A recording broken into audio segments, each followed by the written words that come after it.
limogé en tant que premier ministre mais il demeure candidat. léegi maître Aïssata Tall Sall ca biir assemblée nationale ba ca lañ dissoudre li nga xamante ne moom mooy gouvernement bi finalement diggante bi muy xaar ñu voté ak yooyu ndax qualité bi dafay des am day tëb. waaw dafay des kay ba mu passé service sax. waaw ba mu joxe leen kay. ba mu joxe leen kay ba léegi moom mooy ministre de la justice. d'accord loi ba jàll na. jàll rek la mënoon def. parce que bu jàllul tamit. situation bi ñu xam nga nee naa xeex bi fourre-tout la loi bi fourre-tout la. mais xeex bi tamit c'est un ensemble dafa mel ni syndicaliste bu dem di def revendication syndicale rek. bu amee 10 revendications ñu jox ko ñett day dugal ci poosam te continuer ko mbaaw. waaw man nag jàpp naa ne loi d'amnistie bii nii. moom dugalaale ci ay biram. d'accord moom boppam ak ay ñoñam. lépp de maanaam fourre-tout la mais garaawul comme que ce n'est pas irréversible. maanaam député yi doon wax sax mënoon nañ proposer amendement. ñoom ci boppam. oui léegi Marius Sagna doon wax tegu na ci yoon de. naan mënoon na am beneen yoon su dee ni rek looloo ko tax a jug. am na yeneen yoon yu mu doon ci. oui loolu yëpp dëgg la. seulement moom xam ngeen lan mooy objectif am. nee na amnistie par force. amul problème comme que loi d'amnistie moom du loo xamante ne c'est éternel. majorité beneen bu ñëw mën na koo modifier mën na koo abroger. jëlal gain de cause yi nga am les avantages de cette loi d'amnistie mooy tu vas avoir la libération de tous les détenus politiques ñi nga xamante ne condamné nañ leen ba pare seen condamnation dina effacé wu. dina permettre à ce que ñu personne seen droit yi récupérer ko. tout en sachant que amul impact ci procédure électorale bi nag. même Ousmane Sonko bu droit am retiré yow yëpp procédure bi moom nekkul candidat Diomaye mooy candidat. alors malgré tout ça. leneen li ci des mooy moom bëgg na ci rawale ay ñooñam bëgg na ci rawale boppam yooyu noonu yëpp considération yooyu yëpp. oui mais Pa Moussa majorité mën nga koo changer. oui Arame mu ngi may wax léegi benn xibaar. ne am na ab bataaxal boo xam te ñu ngi koy askanale conseil constitutionnel fu mu jàppee date bu uuteeg bi ñuy wax nii. mooy le 31 mars alors que ci li ngeen di wax mooy du prérogative am moom conseil constitutionnel. non moom mënul jàpp date moom proposé rek la mën. président mooy jàpp date. date élection décret wu président la. donc kon moom day proposer rek. bi day joxe foofu rek. mais date bi moom moomu ko. d'accord dana gën a yaatu grand incha allah suba. ca le président Siré c'est grand merci beaucoup pour les éclairages merci beaucoup. oui bien sûr merci beaucoup incha allah danañ ko yaatal suba. et d'ailleurs Pa Moussa éclairage mi moo jox dafa ma inspiré benn affaire en fait. xam nga comme en situation Pa Moussa nous dit. en situation exceptionnelle. mesure exceptionnelle. La théorie des exceptions en droit. Effectivement xam nga quand on est dans la normalité le Conseil constitutionnel dit le droit. Mais comme on est dans une forme d'anormalité, situation exceptionnelle, le Conseil constitutionnel va même au-delà de dire le droit. Il fait dans ce qu'on appelle le management juridique. Management juridique. Très bien. En quoi le management juridique? Le Conseil constitutionnel va faire ce qu'on pourrait appeler la médiation juridique ou l'arbitrage juridique. Parce que fi mu toll nii Conseil constitutionnel 19 candidats yi la amal affaire ak l'organisation étatique, l'administration. Et donc moom lu muy def rek da koy waxtaane da koy penco ak les 19 candidats. Maintenant comme on est génn nañu ci les délais de la légalité dans la zone du droit, on ne peut être que dans la zone de la médiation et de l'arbitrage, j'allais même dire du médi-arbitrage juridique. Et c'est pour ça que je dis que le Conseil constitutionnel n'est plus dans le droit mais il est dans le management juridique. Parce que droit rëcc nañu ba pare waaw nee nañuy def ba duñu ko sori trop xam nga organiser ko ba budul droit si muy nduru droit. Voilà. Et ça il faut du management juridique. Merci Pa Moussa merci beaucoup. waaw Passeman nañ leeral rek ne Conseil constitutionnel ñaari décision la génne. parce que bi ma wax sànq maa ngi naan la parce que il fallait aussi vérifier pour xam. moo di ne deuxième décision bi c'est suite à la saisine des 16 candidats de l'opposition. Ah oui, d'accord. déclaré recevable seen requête ba noppi daal di proposer la date du 31 mars. donc proposition la loolu mooy pour waaw dafay fekk si li Pa Moussa doon wax ni du seen prérogative. mais quand tu dis le texte c'est fixe la date de l'élection au 31. absolument liggéey nii peut-être waaw jàpp na date avant décision le 24 et tout. Peut-être que dafa génne décision bi en prenant en compte le fait que joxeegul woon une date pour l'élection présidentielle. Attendons de voir déjà ak lii président jël ci conseil des ministres ñu xool ndax dina dingi boobee décision nga xamante ne ni jëloon na ko gannaaw. Nous ne sommes pas encore loin des surprises. oui non noonu la et puis lii dafa lay expliquer benn en arrière-plan. xam nga sunu réew yi bu daan dox dans une normalité. conseil le pouvoir judiciaire da daan yëgoo le pouvoir exécutif. mais léegi chevauchement yi di am ni da lay leer ni ku ci nekk da ngay dox sa dox léegi. ça veut dire qu'on tend vers les démocraties majeures quoi. Ça veut dire que le pouvoir judiciaire n'est plus une autorité. Maintenant c'est un pouvoir indépendamment de ce que va décider l'exécutif. Moom il suit son chemin comme disait Karl Jasper. nga jox ko ban note moom conseil constitutionnel. Ah mais non ci at yeeg ci weer yeeg.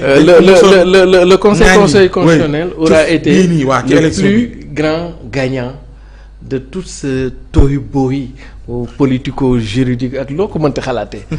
S'il y a une institution ou bien une partie qui en a le plus sorti son épingle du jeu, ce n'est ni l'opposition encore moins le pouvoir mais c'est bien le conseil constitutionnel. dina ko doon mën bu doon ni président xamoon na ne du dem desoon na ko def beneen mandat. waaw ma laaju kii.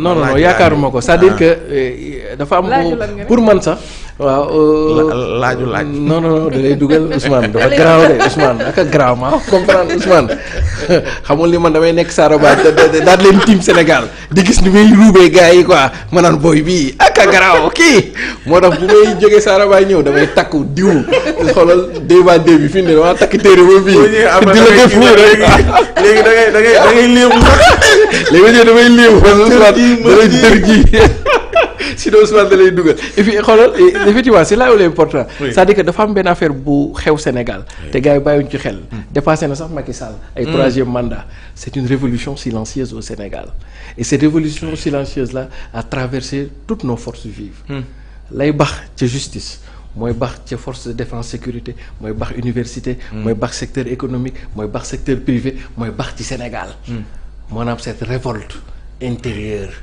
de ce que j'appelle le mouvement révolutionnaire. Le mouvement révolutionnaire qui veut un Sénégal autre, une justice autre, un pouvoir exécutif autre, un pouvoir législatif autre, un secteur privé autre, un corps des enseignants autre, un syndicalisme autre. Gis nga loolu nag dafa imprégné te loolu bu la neexee nga ni départ na ci corps de la justice. Si avant on parlait d'autorité de la justice, en réalité aujourd'hui jàppal ni justice tey moom na boppam. Quel qu'en soit le régime bi fii ñëw. am na ci ay affaires yoo xam ne xoolal yëfi boppam lay. lu ko ci aidé. waaw lan moo ko aidé. waaw parce que mosuñu woon natt ni ñoom mën nañoo demal seen bopp sans président c'est-à-dire que ni ñu tëggee suñu réew yi dañ leen a yàgg noot ba nga xam ni mosuñu xam ni ñoom ndekk mën nañoo dëggal seen bopp. est-ce que comprendre la léegi nag xam nga ab ragal. bu ngeen xeexee ba mu ñeme la rek tey nga dee boo génnee ci bopp koñ li mu leen taxawal ajo cooki léegi nag xam nga lu ñu moom mooy li pakot yi naan ubbi lu ñu tëjoon waaw xam nga muri lu ñu muuroon simpi lu ñu daajoon ça veut dire que désormais et puis souvent nga xool ni dans notre son administration de manière générale Sénégal y a la jeunesse qui arrive en renfort comprendre donc jeunesse yi boo xoolee li fi xew ci kaaw Sonko waa Jamaïque ak waa Indo nañ daan doxalee donc waa Indo mosuñu woon gëm ni lii c'était possible quoi est-ce que comprendre nga parce qu'ils n'ont pas été forgés formés acclimatés ci loolu quoi léegi nag le dernier verrou a sauté est-ce que comprendre nga donc le président Sénégal dina ni lii waa pouvoir justice ne leneen. Et c'est beau pour notre démocratie. Très bien tey jii président Macky Sall danaan le 24 sunu justice ne le 31. diggante 31 altine talaata la nelaw xaju ci. nañ jël suñuy démb ak suñuy Dakar. te dem ca élection yi. oui alors jeex na. conseil constitutionnel depuis bi ñu commencé process ba fi ñu ci toll. li ko ci aidé ba mu yegg si constance bi nga xamante ni ñu bëri ñu koy saluer.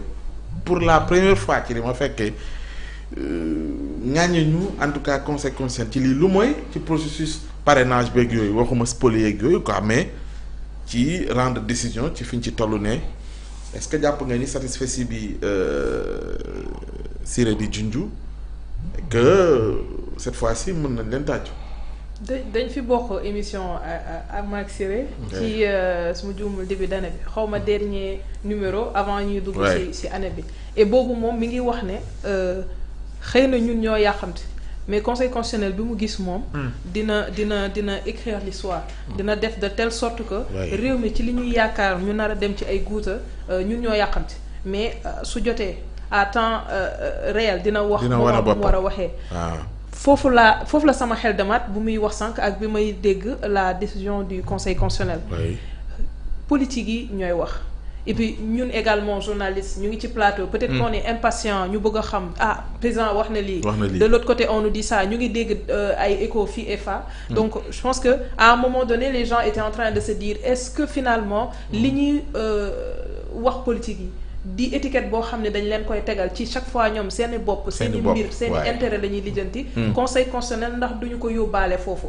donc ñu wax ko ñu dégg ko de façon audible ou pas les gens dañuy doon xalaat loolu itam ndax conseil constitutionnel tollul foo xamante ne président war na mën a wax ñoom ñu def décision boo xamante ne day favorable ci li président bëgg donc bu ñu demee ba conseil constitutionnel boobu ak wax yi am ak ŋàññ bi du tontu du wax boo xamante day ñëw di indi weddi tuuma ou pas mais li nga xamante ne mooy liggéeyam ak prérogative am damay laajte sax quelque part est-ce que les politiques yi wax nii ñu ci bëri meluñu ni man les prérogatives du conseil constitutionnel ci li mu warloo yëpp est-ce que xam nañ ko est-ce que maîtriser nañ ko bu fekkee dañuy wax rek ne bu ñu déggee conseil constitutionnel lu ci ëpp ci élection la waaw donc yu ci bëri ci lii nga xamante ne nii situation bii nga xamante ne gouvernement bi génn dugal nañu ci maanaam dem nañu ba gis nañu conseil constitutionnel ci xar kanam boo xam ne nit yi maîtriser wuñ ko woon de la même façon foofu la ñu yóbbu aussi ak DGE ndax poussé nañu nit yi ñu xam lan mooy ay mission am lan mooy mission Sénat lan mooy mission tel et tel donc loolu noonu buñ ko gisee tey ci conseil constitutionnel boo xamante ne nii man damay ne ay magistrat ak ay kilifa yoo xamante ne nii Ousmane dañoo liggéey ba fégal waaw dañoo retraité ñooñu moo tax ñu leen wooyee sage ñooñu buñ leen bëggee corrompre du ma ne ku ñu corrompre ci àddina amul mais dama ne boo xoolee seen jaar-jaar ak li nga xamante ne am nañ ko ay nit yu jaar ci yoon ak yeneen casquette yoo xam ne gis nañ ko damay ne yaakaaruma ne am na loo xamante dina leen ko jaral ba ñuy gàqal seen der ci loo xamante ne nii jeexal nañ ba noppi donc way bu rafet boobu noonu ak Sénégal fu mu toll te saa suñu waxee situation yi ñu ngi ne ñu ngi leen di déglu ñu ngi leen di déglu ils nous ont montré man personnellement je croyais pas que lii dina am donc mënoon na am ci réew mi man agréablement surprise et très fier de ce conseil constitutionnel bi nga xam ne nanguwul ñu yóbbuñu ci loo xamante ni guuta la parce que am na nu mu doon taxee tey duñu yegg si à ce niveau dina indi jafe-jafe waaw parce que ñàkk ñun xëy na maîtriser wala xam